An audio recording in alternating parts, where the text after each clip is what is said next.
the Four Adorations. In this video, I'm going to go over exactly why you perform the adorations, as well as when you would perform them, the deities involved with the adorations, as well as some stars that I got from another book that I think works well with integrating the elements whenever you incorporate these stars, and then also the different things that you would associate with the elements as you're working with these adorations to help gain better control, mastery, and balance within the elements in your body while you're performing these adorations, so that you can get more out of the magical work when performing these rituals throughout your day. So when performing these adorations, it's basically the worship of the sun, as since the sun represents the vital symbol of God. It's the visible symbol of the unknown God in whom we live, move, and have our being. And this is a statement written by Israel Regardie in his book, The 1 Year Manual, which is what it looks like right here if you want to grab a copy. I'll link that down below in the description so y'all can check it out if you want to grab a book. But he goes over several different things in the book as far as meditation and some rituals that you can perform. But the sun is worshipped during 4 daily stations throughout each day. During the dawn, noon sun, sunset sun, and the midnight sun. And the times of day would be around 6 a.m. or upon waking for the dawn sun, around 12 p.m. or during lunch during the noon sun if you're at work, and then around 6 p.m. or upon returning home during the sunset or evening sun. And then you would perform the midnight sun around 9 p.m. or 12 a.m. Before retiring. You would do this to kind of represent when the sun is at its lowest point compared to the horizon during the day. So whenever you perform it for the at 9 p.m., you're pretty much visualizing that sun at its lowest point at 12 a.m. And performing this ritual daily will increase your connection to the divine source or God.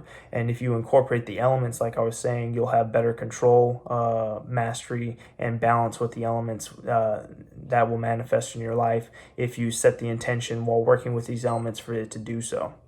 And you want to do your best to make this a daily habit. Your magical ability will increase bit by bit as you perform this throughout the rest of your life. And you want to try and keep it as a part of your life as you grow older, because it'll make that connection much stronger as the more you do it. So the deities associated with it are Ra, or the deity of the sun in Egyptian mythology. He's portrayed as a falcon and shares characteristics with Horus. There's also Hathor for the noon sun, which is also a sky deity, or the mother or consort of Horus and Ra, and is sometimes portrayed as a cow in some of the temples in Egypt. Then you also have Tum or Atum, who is the primordial creator god of the universe and has chthonic or underworld connections as well. His name means to finish or to complete. And so this god is just symbolized as a man in man form. But I'll link that down below where you can read up on him in Wikipedia for Ra, Hathor, Tum, and then the next god, Kefra or Kepri, which represents the creation or renewal of life, and is a scarab-faced god. So whenever you perform these adorations, you may want to visualize or take on god forms, and what that means is that you'll actually visualize yourself as each god. So you would look at a picture of Ra and see exactly how he looks like, what he's holding, what he's wearing, and you would try and visualize yourself as the best you can, representing that god. And you would do that for Ra, Hathor, Tum or Atum, and Kefra. And when you do this, it connects and integrates characteristics of that god into each one of your bodies: the physical, the mental, the emotional, and spiritual parts of your body. Moving on to the stars that I also associate with the adorations. This is coming from a book known as Original Magick by Stephen E. Flowers. It goes into the Mazdan magic way from the Zoroastrian tradition in ancient Persia. And the stars that you would use for the east, south, west, and north, you would invoke Tishtar or Aldebaran in the east. He says to put the symbol of Taurus with this star, but since it's in the east, I put the symbol of Aquarius over there, as that's the major constellation what you work with when working with the air element. Moving on to the next star, which is Hoptocrene or Regulus in Leo. The symbol of Leo is projected into the star whenever you're performing the ritual. So whenever you look at the Tishtar, it would be yellow with a purple Aquarius sign in the middle of it. And for Regulus, it would be a red star with a golden Leo sign in the middle of it. And he says to do this one in the north direction, but I attribute it to the south since it's with that fire energy of Leo. So that's where I put it in my adorations. And then moving on, we have Sataves or Antares with the symbol of Scorpio in it. You would visualize it as blue and then a orange Scorpio sign in the middle of it.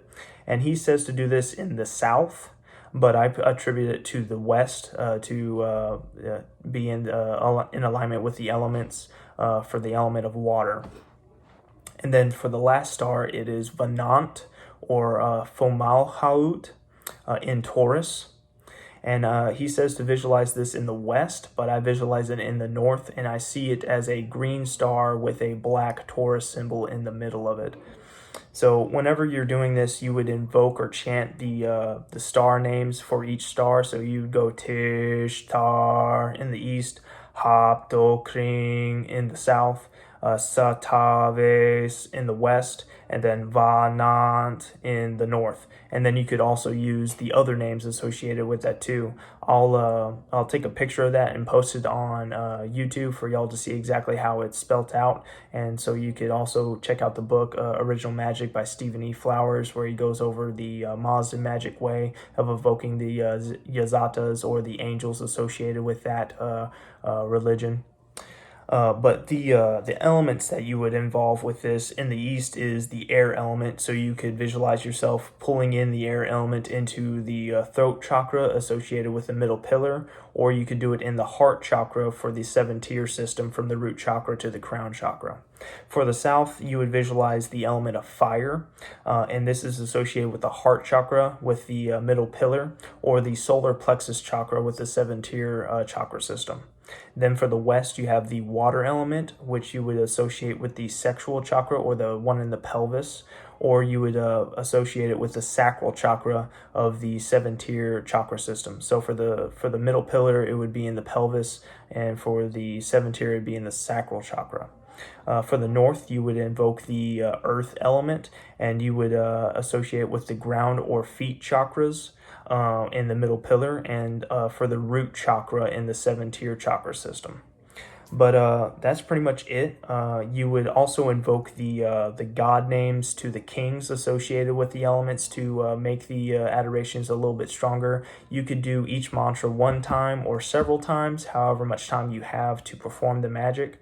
But the more energy you put into it, the better you will get affiliation with the elements over time. So what I usually do is I'll invoke the stars, the star names, and then I would invoke the god names, archangel, angel, intelligence, and the king associated with the element that I'm working with, either in the east, the south, the west, or the north. And I would visualize that color of light associated with it, focalizing itself into the chakra point that is associated with that element, and then spreading out to the rest of the human aura, seeing myself glow with that color brilliantly, and pulling in that elemental energy and making it balanced, promoting the positive aspects and banishing away or negating the negative aspects. But I'll leave links down below for the elemental energies playlist that I already made that goes into the elements, as well as the Wikipedia pages for the Egyptian gods. I'll also link down below the 1-year manual if you want to grab a copy, and also Damien Echols, where you can check him out, where he's got a school dedicated to magic, teaching people from an absolute beginner to making you into a true master. And you can check out his Patreon page where he goes into that stuff on there. And I think that's probably it for the adorations. So thank you for watching. If you found this video informative or of value to you, go ahead and leave me a like down below. If you have any questions, or if you want to leave some feedback, or if you have any topics you want me to address in a later video, also leave that in the comments down below for me. And if you want, go ahead and subscribe to the channel, as I'll be posting a lot of videos on here in the future. So I hope you enjoyed it, and I'll see you next time.